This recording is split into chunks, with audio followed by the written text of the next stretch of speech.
Most entrepreneurs or anyone striving towards the achievement of something worthy of admiration, this desire is usually a consequence to break out of a hierarchy or your parents or any kind of autocrat in your life.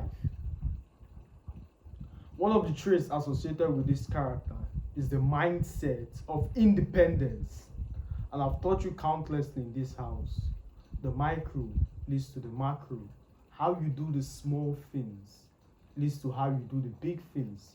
So this independent mindset, what's independent? It means you come to a state where you feel like you don't need anyone.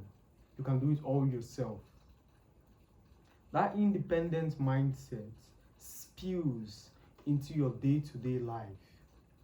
If unchecked, can cause you a lot of harm. I've taught it consistently in this place. The subconscious mind has exclusive control and it dictates how you operate. It's like how you react towards life. Where you dwell in is your subconscious mind.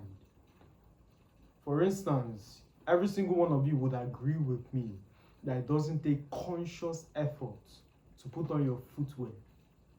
You do not consciously put on your footwear and tie the lace. It's something you do almost reactively. Put on your slippers. So that's the subconscious mind in control. But the point I want to tie in quickly is the idea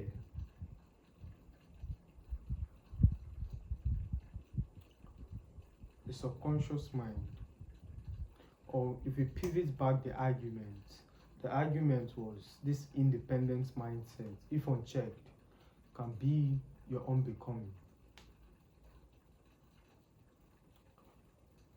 Very recently, and I've shared this story, not necessarily because that's the only experience I have, but in this case, it fits into the discourse perfectly.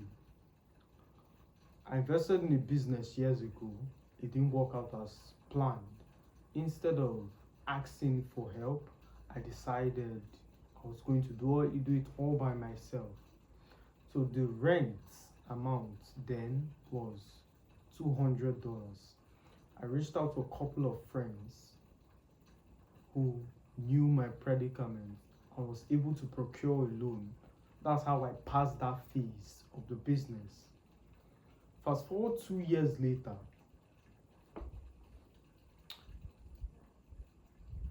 just months prior, I was in this argument with my brother on how it's stupid to reach out to a relative if you're having business problems or if there's something going wrong. You shouldn't reach out to a relative. You should try as much as possible to figure it out yourself. You shouldn't call family members. You should do every single thing yourself. Until recently, I lost 2.5 million naira in the stock market.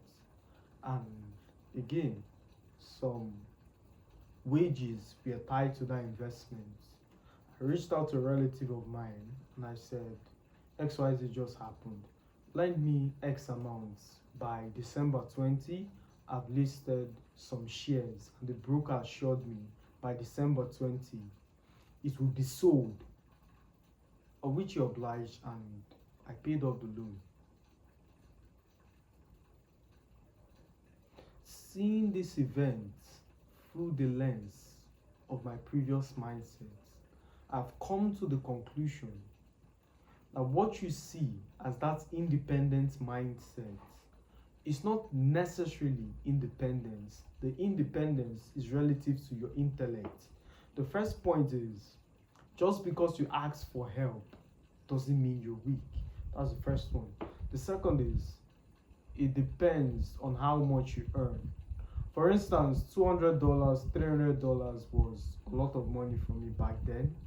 Now, so taking a loan of that amount seemed as though I was a loser, I was a waste. I said I'm going to do something and it didn't happen. Therefore, my dreams did not manifest. Those kind of destructive mindsets. But if you analyze it as a professional, you and I would agree that at that point in your life, you've taken out $10 loan, $5 loan, not necessarily an official loan, but you've said at one point in your life, lend me $5, I'll get you back, or lend me $10, I'll get you back. And why do you not feel like a failure? Because you're more than that, you earn more. So if you look at it from the perspective of now, when I earn thousands of dollars, so $200, $300, or whatever amount I procured was nothing. The summary is, it's an erroneous mindset to believe you can do it all yourself, or the wrong notion that asking for help somehow devalues you, somehow it means you're a failure, somehow you're less of a man because you asked for help. It isn't that way. And let's put a balance to this teaching, because a huge percentile would see this as an opportunity to send a lot of text messages and say, if an NS said we should ask for help. No. The balance is, relationship is supposed to be mutually beneficial, not equally beneficial. If the relationship becomes one-sided, it means it's a parasitic relationship. Humans are not built to give unconditionally. Humans are intolerant to a valueless individual. It could be your parents. Your parents are willing to take care of you for a certain period of time, and they truly believe, in turn, when they are old and unable to move and walk, you will do the same thing. So it's a value exchange. I'm not saying you should be political about it and be technical for every help or favor bestowed on a peasant you record. No, that's not what I'm encouraging. But to sustain the mindset to always be of value to people, and you'll be fine. For the sake of time, as always, my friends, a pleasure speaking to you. I'll see you in the next one.